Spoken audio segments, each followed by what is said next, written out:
Hello friends, welcome back to smart study. ഇന്ന് 3ാം ക്ലാസ്സിലെ കൂട്ടുകാർക്ക് EVS അഥവാ പരിസര പഠനമായിരുന്നല്ലേ ക്ലാസ്. ടീച്ചർ ഇന്ന് നമുക്ക് കുറേ കാര്യങ്ങൾ പറഞ്ഞു തന്നല്ലേ, പിന്നെ നമുക്ക് കുറച്ച് വർക്കുകളും തന്നിട്ടുണ്ട്. അപ്പോൾ അതെല്ലാം നമുക്ക് നോക്കാം. അപ്പോൾ ഇന്നത്തെ ഈ വർക്ക്ഷീറ്റ് വീഡിയോയിലേക്ക് എല്ലാ കൂട്ടുകാർക്കും സ്വാഗതം.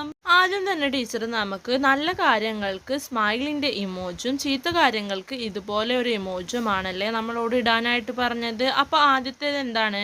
ചപ്പു ചവറുകൾ കുന്നുകൂടി കിടക്കുന്നു, ഗാർബേജ് പൈൽസ് അപ്പ്. അപ്പം അതെന്താണ്? ചീത്ത കാര്യമാണല്ലേ. അപ്പോൾ ഇതുപോലത്തെ ഒരു ഇമേജ് ആണല്ലേ അതിന് കൊടുക്കേണ്ടത്. അടുത്തത് എന്താണ്? വീടും പരിസരവും തൂത്ത് വൃത്തിയാക്കി ഇട്ടിരിക്കുന്നു, the house and surroundings have been swept clean. അപ്പോൾ അതിനെന്താണ്? നല്ല കാര്യമാണല്ലേ അത്. അപ്പം അതിന് സ്മൈല് കൊടുത്തിട്ടുണ്ടല്ലേ. മൂന്നാമത്തേത് മലിനജലം കെട്ടിക്കിടക്കുന്നു, സെവേജ് ഈ സ്റ്റാഗ്നന്റ്. അപ്പം അത് നല്ലതാണോ? അല്ലല്ലേ, ഒരിക്കലും നല്ലതല്ല അല്ലേ. അപ്പം അതിനെന്താണ്? ഇങ്ങനത്തെ ഒരു ഇമോജി ആണല്ലേ കൊടുത്തിട്ടുള്ളത്. അടുത്തത് നാലാമത്തേത് ഭക്ഷണ പദാർത്ഥങ്ങൾ വലിച്ചെറിഞ്ഞിരിക്കുന്നു, നല്ലതാണോ അത്? Food remains are thrown away. അതൊരിക്കലും നല്ലതല്ല അല്ലേ, അത് ശരിയായിട്ടുള്ളൊരു കാര്യമല്ല അല്ലേ, നമ്മൾ ഒരിക്കലും ചെയ്യാൻ പാടില്ലാത്തതാണല്ലേ.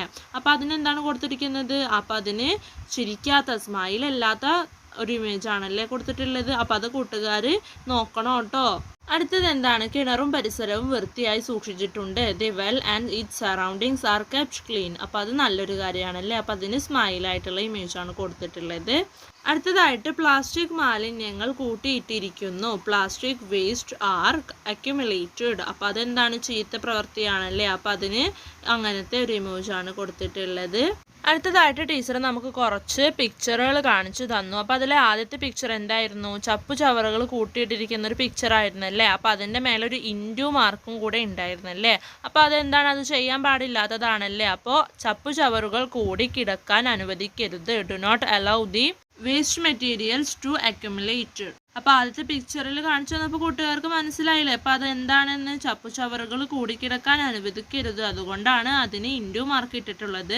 അടുത്ത പിക്ചർ എന്താണ്? വെള്ളം കെട്ടിക്കിടക്കുന്നതാണല്ലേ കൂട്ടുകാർ. അതിൻ്റെ അവിടെ ഇൻറ്റു മാർക്ക് ഇട്ടതും ശ്രദ്ധിച്ചിട്ടുണ്ടാകും. അപ്പോൾ അതിന് എന്താണ് പറയുന്നത്? വെള്ളം കെട്ടിക്കിടക്കുന്നത് ഒഴിവാക്കുക, അവോയ്ഡ് വാട്ടർ സ്റ്റാഗ്നേഷൻ. അടുത്തതായിട്ട് നമുക്കൊരു കുട്ടി കൈ കഴുകുന്നത് കാണിച്ചു തന്നല്ലേ. അപ്പോൾ അതിനെന്താണ്? ശരിയായിട്ടുള്ള മാർക്കാണ് കിട്ടിയിട്ടുള്ളത്. അപ്പോൾ അതെന്തായിട്ടാണ്? വ്യക്തി ശുചിത്വം പാലിക്കുക, ഒബ്സർവ് പേഴ്സണൽ ഹൈജീൻ. അപ്പോൾ അത് ശരിയായതുകൊണ്ടാണ് അവിടെ ടിക്ക് ഇട്ടിട്ടുള്ളത്. അടുത്തത് അവിടെ ഒരു ഇൻറ്റു മാർക്ക് ഇട്ടിട്ടുള്ളതാണല്ലേ. എന്താണത്? ചപ്പു ചവറുകളൊക്കെ ജലസ്രോതസ്സുകളിൽ മലിനമാക്കി കിടക്കുന്നതാണല്ലേ കാണുന്നത്. അപ്പോൾ അതിനെതിരെ എന്താണ് പറയേണ്ടത്? ജലസ്രോതസ്സുകൾ മലിനമാക്കരുത്, do not pollute water sources. അപ്പോൾ നമ്മൾ വാട്ടർ സോഴ്സസുകൾ ഏതൊക്കെയാണെന്ന് കഴിഞ്ഞ പാഠത്തിൽ നമ്മൾ പഠിച്ചു. അതിൻ്റെ വർക്ക്ഷീറ്റുകളെല്ലാം നമ്മൾ ഈ ചാനലിൽ ഇട്ടിട്ടുണ്ട്. അപ്പോൾ അത് കാണാത്തവരെല്ലാവരും പോയി കാണുക. അപ്പോൾ കൂട്ടുകാർക്ക് അറിയാം വാട്ടർ സോഴ്സസുകൾ എന്ന് പറഞ്ഞാൽ ഏതൊക്കെയാണെന്നുള്ളത്. അപ്പോൾ ആ വാട്ടർ സോഴ്സസുകളൊന്നും പൊല്യൂട്ടഡ് ആക്കരുത് എന്നാണ് പറയുന്നത്, ജലസ്രോതസ്സുകൾ മലിനമാക്കരുത്. അടുത്തതായിട്ട് നമുക്ക് കാണിച്ചു തന്ന ചിത്രം എന്താണ്? ടിക്കാണല്ലേ. വീട്, വിദ്യാലയം, പൊതുസ്ഥലങ്ങൾ എന്നിവ വൃത്തിയായി സൂക്ഷിക്കുക, keep the houses, schools, public places etcetera clean. അപ്പം നമ്മുടെ വീടും വിദ്യാലയവും പൊതുസ്ഥലങ്ങളും എന്നിവ അതുപോലെയുള്ള എല്ലാ സ്ഥലങ്ങളും നമ്മൾ എന്ത് ചെയ്യണം? വൃത്തിയായി സൂക്ഷിക്കണം. അടുത്തത് നാം കഴിക്കുന്ന ഭക്ഷണവും വെള്ളവും ശുദ്ധമായിരിക്കണം, the food and water we take must be clean. അപ്പം എന്താണ്? അത് ശരിയായിട്ടുള്ള കാര്യമാണല്ലേ. അപ്പം നമ്മൾ കഴിക്കുന്ന ഭക്ഷണവും വെള്ളവും എല്ലാം ക്ലീൻ ആയിരിക്കണം, ശുദ്ധിയായിരിക്കണമെങ്കിലേ നമുക്ക് അസുഖങ്ങളെല്ലാം വരാണ്ടിരിക്കുള്ളൂ. അല്ലാണ്ട് നമ്മൾ ശുദ്ധിയല്ലാത്ത ഭക്ഷണവും വെള്ളവും എല്ലാം കുടിച്ചാൽ എന്താണ് നമുക്ക് ഉണ്ടാവുക? അസുഖങ്ങൾ നമുക്ക് വരുമല്ലേ. അടുത്തതായിട്ട് ഭക്ഷണ അവശിഷ്ടങ്ങൾ വലിച്ചെറിയരുത്. അപ്പം അതിലൊക്കെ കൊതുകും എലിയും എല്ലാം വന്നിരിക്കാനും എല്ലാം നമുക്ക് അസുഖങ്ങൾ വരുത്താനും എല്ലാം സാധ്യതയുണ്ട്. അതുകൊണ്ടാണ് ഭക്ഷണാവശിഷ്ടങ്ങളൊന്നും വലിച്ചെറിയരുത് എന്ന് പറയുന്നത്. Do not throw away remains of food. അപ്പം അത് എന്താണ്? അവിടെ ഇൻറ്റു മാർക്കാണല്ലേ കൊടുത്തിട്ടുള്ളത്. അപ്പം അതിന് കാരണം എന്താ? നമ്മൾ ഒരിക്കലും അങ്ങനെ ചെയ്യരുത് എന്നാണല്ലേ ഇൻറ്റു മാർക്ക് കൊണ്ട് ഉദ്ദേശിക്കുന്നത്. അപ്പം നമ്മളിപ്പോൾ എന്ത് കാര്യങ്ങളൊക്കെ പറഞ്ഞത്? ചപ്പു ചവറുകൾ കൂടിക്കിടക്കാൻ അനുവദിക്കരുത്, do not allow waste materials to accumulate, വെള്ളം കെട്ടിക്കിടക്കുന്നത് ഒഴിവാക്കുക, അവോയ്ഡ് വാട്ടർ സ്റ്റാഗ്നേഷൻ, വ്യക്തി ശുചിത്വം പാലിക്കുക, ഒബ്സർവ് പേഴ്സണൽ ഹൈജീൻ, വീട്, വിദ്യാലയം, പൊതുസ്ഥലങ്ങൾ എന്നിവ വൃത്തിയായി സൂക്ഷിക്കുക, keep houses, schools, public places etcetera clean. നാം കഴിക്കുന്ന ഭക്ഷണവും വെള്ളവും ശുദ്ധമായിരിക്കണം. The food and water we take must be clean. അപ്പം ഇതൊക്കെ കൂട്ടുകാർ ശ്രദ്ധിക്കണം കേട്ടോ. അടുത്തതായിട്ട് നമ്മൾ ഇങ്ങനെ വീടും പരിസരവും എല്ലാം വൃത്തിയാക്കാനായിട്ട് ഒരു ദിവസം നമ്മൾ ഒബ്സർവ് ചെയ്യാറുണ്ട്. ആ ദിവസത്തിൻ്റെ പേരെന്താണെന്ന് കൂട്ടുകാർക്ക് അറിയാമായിരിക്കും. ഡ്രൈ ഡേ എന്നാണല്ലേ. അപ്പോൾ ആ ഒരു ഡ്രൈ ഡേ നമ്മൾ October 2 ഗാന്ധി ജയന്തിയുടെ അന്ന് കൂട്ടുകാർ ചെയ്തിട്ടുണ്ടാകും അല്ലേ. നമ്മൾ വീടും പരിസരവും എല്ലാം ഗാന്ധി ജയന്തിയുടെ അന്ന് നമ്മൾ വൃത്തിയാക്കിയിട്ടുണ്ടാകും. അപ്പം അങ്ങനെ ഒരു ദിവസത്തിന് ഡ്രൈ ഡേ എന്നാണ് പറയുന്നത്. അപ്പോൾ നമുക്ക് ഡ്രൈ ഡേ എന്താണെന്നൊന്ന് നോക്കാം. കെട്ടിക്കിടക്കുന്ന വെള്ളത്തിലാണല്ലോ കൊതുകുകൾ മുട്ടയിട്ട് പെരുകുന്നത്. മുട്ട വിരിഞ്ഞ് 8 ദിവസം കൊണ്ട് കൊതുകുകൾ പൂർണ്ണ വളർച്ചയെത്തും. നമ്മുടെ ചുറ്റുപാടുകളിൽ ചിരട്ട, ഉപേക്ഷിച്ച പാത്രങ്ങൾ, ടയർ, കുപ്പി, കളിപ്പാട്ടങ്ങൾ തുടങ്ങി വെള്ളം കെട്ടി നിൽക്കാൻ സാധ്യതയുള്ള ധാരാളം വസ്തുക്കൾ ഉണ്ട്. ഇവയിൽ കൊതുകുകൾ മുട്ടയിടാൻ സാധ്യതയുണ്ട്. അപ്പോൾ നമ്മുടെ പരിസരങ്ങളിലൊക്കെ കിടക്കുന്നുണ്ടാവുമല്ലേ ഇങ്ങനത്തെ സാധനങ്ങളെല്ലാം. അതിനാൽ ഓരോ 7 ദിവസം കൂടുമ്പോഴും ഇവയിൽ കെട്ടി നിൽക്കുന്ന വെള്ളം മറിച്ചു കളയണം. ഇങ്ങനെ കൊതുകുകൾ വളരുന്ന സാഹചര്യങ്ങൾ ഒഴിവാക്കാം. നമ്മുടെ വിദ്യാലയങ്ങളിലും വീടുകളിലുമൊക്കെ നടത്തുന്ന ഈ പ്രവർത്തനം ഡ്രൈ ഡേ എന്ന പേരിലാണ് അറിയപ്പെടുന്നത്. കൊതുകിനെ കുറിച്ചുള്ള ഏതാനും ചൊല്ലുകൾ നോക്കൂ. എന്തൊക്കെ ചൊല്ലുകളാണ് അവിടെ കൊടുത്തിട്ടുള്ളത്? 1000 രോഗത്തിന് അര കൊതുക്. അപ്പോൾ കുറച്ച് കൊതുകുകൾ ഉണ്ടായാലും നമുക്ക് കുറേ രോഗങ്ങൾ ഉണ്ടാകും എന്നാണ് ആ ചൊല്ലിൽ നിന്ന് മനസ്സിലാക്കാൻ സാധിക്കുന്നത്. കൊതുക് കുത്തിയാൽ വൈദ്യനും വീഴും. അപ്പോൾ കൊതുക് കുത്തിയിട്ടുണ്ടെങ്കിൽ നമുക്ക് എല്ലാവർക്കും എന്താണ് ചൊറിച്ചലും കാര്യങ്ങളും എല്ലാം ഉണ്ടാവും അല്ലേ. അപ്പോൾ ഏത് വൈദ്യനും കൊതുകിൻ്റെ മുന്നിൽ വീഴും. അടുത്തത് വൃത്തിയില്ലാത്ത നാട്ടിൽ കൊതുക് രാജാവ്. അപ്പോൾ വൃത്തിയില്ലാത്ത, ശുചിത്വമില്ലാത്ത നാട്ടിൽ കൊതുകുകൾ കൂടുതലായിരിക്കും. അപ്പോൾ അവിടുത്തെ രാജാവ് ആരായിരിക്കും? കൊതുകുകളായിരിക്കും അല്ലേ. അപ്പോൾ നമ്മൾ ആഴ്ചയിൽ ഒരു ദിവസമെങ്കിലും ഡ്രൈ ഡേ ആയിട്ട് ആചരിക്കണം. എല്ലാവരും വീട്ടിൻ്റെ അടുത്തുള്ള ടയറിലോ കുപ്പിയിലോ എന്തിലെങ്കിലും വെള്ളം കെട്ടി നിൽക്കുന്ന സ്ഥലങ്ങളുണ്ടെങ്കിൽ അവിടുന്ന് വെള്ളമൊക്കെ നീക്കം ചെയ്യണം. അതുവഴി നമുക്ക് കൊതുകുകളെ തടയാനായിട്ട് സാധിക്കും. അപ്പോൾ എന്തിനാണ് ഡ്രൈ ഡേ ആചരിക്കുന്നത്, എന്താണ് ഡ്രൈ ഡേ എന്നെല്ലാം കൂട്ടുകാർക്ക് മനസ്സിലായിട്ടുണ്ടാകുമെന്ന് വിചാരിക്കുന്നു. അപ്പോൾ നമുക്കിതിൻ്റെ ഇംഗ്ലീഷ് മീഡിയം ഒന്ന് നോക്കാം. Dry day. Mosquitoes multiply by laying eggs in stagnant water. Stagnant വാട്ടറിലാണല്ലേ കൊതുകുകൾ മുട്ടയിട്ട് പെരുകുന്നത്.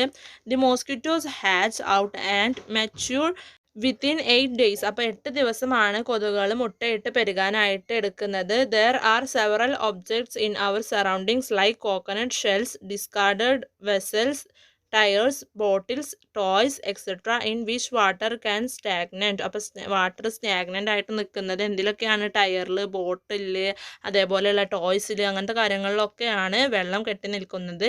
Mosquitoes may lay eggs in this, so drain the water accumulating in them once in every 7 days. ഒരാഴ്ചയിൽ ഒരു ദിവസമെങ്കിലും ഡ്രൈ ഡേ ആയിട്ട് ആചരിക്കണം. അതിന് പറയുന്നത് എന്തുകൊണ്ടാണ് അങ്ങനെ പറയുന്നത് എന്ന് വെച്ചാൽ ഇതുപോലെ വാട്ടർ കെട്ടി നിന്നിട്ട് 8 ദിവസത്തിനുള്ളിൽ കൊതുകുകൾ മുട്ടയിട്ട് പെരുകുന്നതിന് മുന്നേ തന്നെ അതൊക്കെ കളഞ്ഞു കഴിഞ്ഞാൽ നമുക്ക് കൊതുകുകളെ തടയാനായിട്ട് സാധിക്കും. Thus the possibility of multiplication of mosquitoes can be avoided. This activity carried out in our homes and schools is known as dry day. അപ്പോൾ ഇതുപോലുള്ള ആക്ടിവിറ്റീസ് സ്കൂളിലും നമ്മുടെ വീട്ടിലും എല്ലാം ചെയ്യുന്നതിനെയാണ് നമ്മൾ ഡ്രൈ ഡേ എന്ന് വിളിക്കുന്നത്. Go through a few sayings on mosquitoes. കുറച്ച് മോസ്കിറ്റോസിൻ്റെ പഴഞ്ചൊല്ലുകൾ കേൾക്കാം. Half a mosquito for 1,000 diseases. Even the doctor will fall if a mosquito bites. Mosquito king in unclean land.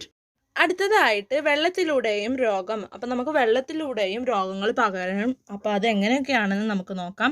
Diseases through water too. വെള്ളത്തിലൂടെയും രോഗങ്ങൾ പകരാൻ സാധ്യതയുണ്ട്. പരിസര പ്രദേശങ്ങളിലെ മലിനജലം മുഖേനയും നാം കുടിക്കുന്ന ശുദ്ധമല്ലാത്ത ജലം മുഖേനയുമാണ് രോഗങ്ങൾ വന്നെത്തുന്നത്.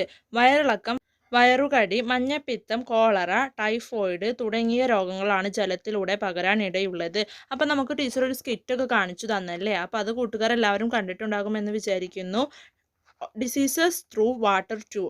Diseases may also spread through water. Diseases arrive through impure drinking water and dirty water in the premises. Diseases like dysentery, diarrhea, jaundice, cholera and typhoid spread through water. അപ്പോൾ ഏതൊക്കെ രോഗങ്ങളാണ് നമുക്ക് വെള്ളത്തിലൂടെ പകരുന്നത്? വയറിളക്കം, വയറുകടി, മഞ്ഞപ്പിത്തം, കോളറ, ടൈഫോയിഡ് തുടങ്ങിയ രോഗങ്ങളെല്ലാം നമുക്ക് പകരുമല്ലേ. അപ്പോൾ നമുക്ക് വെള്ളത്തിലൂടെ വരുന്ന ഡിസീസസിനെ തടയാനായിട്ട് അതിൻ്റെ ഒരു ട്രീറ്റ്മെൻ്റ് ആണ് അടുത്തതായിട്ട് നമ്മൾ നോക്കാൻ പോകുന്നത്. ഡീഹൈഡ്രേഷൻ തെറാപ്പി, പാനീയ ചികിത്സ എന്നാണ് അതിനെ പറയുന്നത്. വയറിളക്ക രോഗങ്ങൾ ഉണ്ടായാൽ നമ്മുടെ ശരീരത്തിലെ ജലാംശം വളരെയധികം നഷ്ടപ്പെടുന്നു. നഷ്ടപ്പെട്ട ജലാംശം ശരീരത്തിന് തിരിച്ചു നൽകാൻ പാനീയ ചികിത്സ നടത്തണം.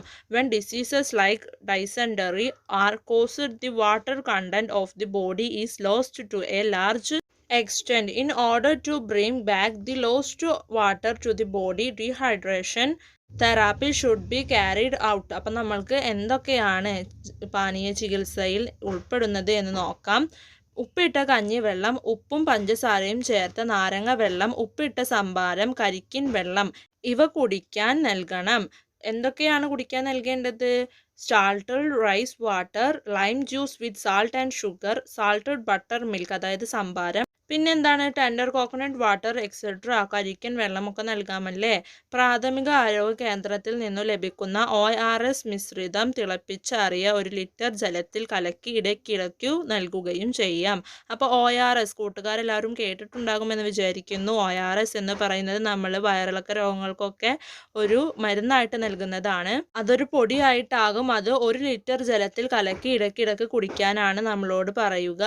Any of these should be given to drink. The ORS, oral dehydration salt എന്നാണ് പറയുന്നത്. Mixture available at the primary health center may also be given at intervals. Mixing it with 1 liter of boiled water. തിളപ്പിച്ചാറിയ വെള്ളത്തിലാണ് അത് കലക്കേണ്ടത്. ഒരു 1 litre വെള്ളത്തിലാണ് അത് കലക്കേണ്ടത്. അപ്പോൾ എന്താണ് പാനീയ ചികിത്സ അഥവാ ഡീഹൈഡ്രേഷൻ തെറാപ്പി എന്ന കൂട്ടുകാർക്ക് മനസ്സിലായിട്ടുണ്ടാകും. അപ്പം നമുക്ക് ORS പാനീയം എങ്ങനെയാണ് ഉണ്ടാക്കുക എന്ന ടീച്ചർ നമുക്ക് കാണിച്ചു തന്നു. അപ്പോൾ അതിൻ്റെ വിധം നമുക്കൊന്ന് നോക്കാം. അപ്പോൾ ഇതെല്ലാ കൂട്ടുകാരും നോട്ട് പുസ്തകത്തിലേക്ക് എഴുതിയെടുക്കണം. ഇത് നമുക്ക് ടീച്ചർ കാണിച്ചു തന്നതാണ്. അപ്പോൾ നമുക്കതൊന്ന് എങ്ങനെയാണ് ഉണ്ടാക്കുക എന്ന് നമുക്കൊന്ന് എഴുതി നോക്കാം. ORS ലായനി തയ്യാറാക്കുന്ന വിധം: തിളപ്പിച്ചാറിയ 1 ഗ്ലാസ് വെള്ളത്തിൽ 1 സ്പൂൺ പഞ്ചസാരയും അല്പം ഉപ്പും ചേർത്ത് നന്നായി ഇളക്കി ലയിപ്പിച്ച് ORS ലായനി തയ്യാറാക്കാം. അപ്പോൾ വളരെ ഈസിയാണല്ലേ. അപ്പോൾ കൂട്ടുകാർക്ക് അങ്ങനത്തെ വല്ല ബുദ്ധിമുട്ടുകളും ഉണ്ടെങ്കിൽ ഇതുപോലെ ഉണ്ടാക്കി കുടിച്ചു നോക്കൂ. എന്താണ്? 1 ഗ്ലാസ് വെള്ളത്തിൽ, തിളപ്പിച്ചാറിയ 1 ഗ്ലാസ് വെള്ളത്തിൽ ആദ്യം 1 ടീസ്പൂൺ പഞ്ചസാര ഇടുക. പിന്നെ അല്പം ഉപ്പ്, പഞ്ചസാരയുടെ 1/4 ഭാഗം ഉപ്പാണ് ഇടേണ്ടത്. 1 നുള്ളു ഉപ്പിട്ടാൽ മതി. പിന്നീട് അത് ഇളക്കി ലയിപ്പിച്ചിട്ടാണ് ORS ലായനി തയ്യാറായിട്ട് വരുന്നത്. അടുത്തതായിട്ട് നമുക്ക് ടീച്ചർ ഒരു വർക്ക് തന്നിട്ടുണ്ടായിരുന്നല്ലേ. ജലത്തിലൂടെ പകരാൻ സാധ്യതയുള്ള രോഗങ്ങൾ തടയാൻ നമുക്ക് എന്തെല്ലാം കാര്യങ്ങളാണ് ശ്രദ്ധിക്കേണ്ടത് എന്ന് നമ്മളോട് എഴുതാൻ പറഞ്ഞിട്ടുണ്ടായിരുന്നു. അപ്പോൾ നമുക്കതൊന്ന് എഴുതി നോക്കാം. അപ്പോൾ ഇത് ഇംഗ്ലീഷ് മീഡിയവും മലയാളം മീഡിയവും പറയുന്നുണ്ട്. അപ്പോൾ മലയാളം മീഡിയം ഉള്ള കൂട്ടുകാർ മലയാളം എഴുതിയെടുക്കുക, ഇംഗ്ലീഷ് മീഡിയം ഉള്ള കൂട്ടുകാർ ഇംഗ്ലീഷ് എഴുതിയെടുക്കുക. What are the things we must keep in mind to prevent diseases that may spread through water? Answer: use pure water or boiled water for drinking. Never allow dirty water to stagnate. Do not take drinks kept open or stale. Ensure that sources of drinking water are pure. ജലത്തിലൂടെ പകരാൻ സാധ്യതയുള്ള രോഗങ്ങളെ തടയാൻ നാം എന്തെല്ലാം കാര്യങ്ങളാണ് ശ്രദ്ധിക്കേണ്ടത്?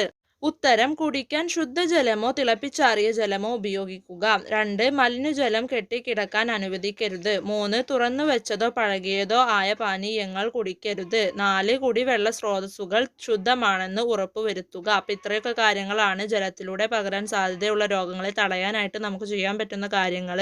അപ്പോൾ ഇത് എല്ലാ കൂട്ടുകാരും നോട്ട് പുസ്തകത്തിലേക്ക് എഴുതിയെടുക്കുക. അടുത്തതായിട്ട് നമ്മളോട് ടീച്ചർ വീട്ടിൽ ഡ്രൈ ഡേ ആഘോഷിച്ചതിൻ്റെ കുറിപ്പ് തയ്യാറാക്കാനായിട്ട് പറഞ്ഞിട്ടുണ്ടായിരുന്നു. നമുക്കതൊന്ന് തയ്യാറാക്കി നോക്കാം. എൻ്റെ വീട്ടിൽ ഡ്രൈ ഡേ ആഘോഷിച്ചതിൻ്റെ കുറിപ്പ്: ഞാൻ ഇന്ന് എൻ്റെ വീട്ടിൽ ഡ്രൈ ഡേ ആഘോഷിച്ചു. ഞാൻ എൻ്റെ വീടിൻ്റെ പരിസരത്തുള്ള മലിനജലം കെട്ടിക്കിടന്നിരുന്ന ചിരട്ടകളിലെയും കളിപ്പാട്ടങ്ങളിലെയും ടയറുകളിലെയും മലിനജലം നീക്കം ചെയ്തു. മാത്രമല്ല വീടിൻ്റെ പരിസരത്ത് കിടന്നിരുന്ന പ്ലാസ്റ്റിക് കവറുകളും ചവറുകളും എടുത്തു മാറ്റി. എൻ്റെ വീടിൻ്റെ അടുത്തുള്ള കിണറും പരിസരവും ഞാൻ വൃത്തിയാക്കി. മാത്രമല്ല കിണറിൽ ഞാൻ ബ്ലീച്ചിങ് പൗഡർ ഇട്ട് കിണറിലെ വെള്ളത്തെ ശുദ്ധീകരിച്ചു. ഇതെല്ലാം ചെയ്യാൻ എൻ്റെ അമ്മയും എന്നെ സഹായിച്ചു. ഇനി ഞാൻ എല്ലാ ആഴ്ചകളിലും ഓരോ ദിവസം ഡ്രൈ ഡേ ആയി ആചരിക്കും. എൻ്റെ വീടും പരിസരവും ഞാൻ വൃത്തിയായി സൂക്ഷിക്കും. അപ്പോൾ ഇതുപോലെ എല്ലാ കൂട്ടുകാരും എന്തെങ്കിലും ഒരു ദിവസം കൂട്ടുകാരുടെ വീടും പരിസരമെല്ലാം വൃത്തിയാക്കി അന്നേ ദിവസം ഡ്രൈ ഡേ ആയിട്ട് അന്നേ ദിവസത്തെ കുറിപ്പ് എല്ലാവരും തയ്യാറാക്കണം. അപ്പോൾ ഇന്നത്തെ ക്ലാസ്സിൽ ഇതൊക്കെയാണ് എടുത്തത്. അപ്പോൾ ഇന്നത്തെ ക്ലാസ്സിൽ എടുത്തതെല്ലാം കൂട്ടുകാർക്ക് മനസ്സിലായിട്ടുണ്ടാകുമെന്ന് വിചാരിക്കുന്നു. അപ്പോൾ വർക്കുകളൊക്കെ എത്രയും പെട്ടെന്ന് ചെയ്തിട്ട് ടീച്ചർമാർക്ക് അയച്ചു കൊടുക്കുക. അപ്പോൾ ഈ വീഡിയോ എല്ലാ കൂട്ടുകാർക്കും യൂസ്ഫുൾ ആയിട്ടുണ്ടാകുമെന്ന് വിചാരിക്കുന്നു. Thanks for watching.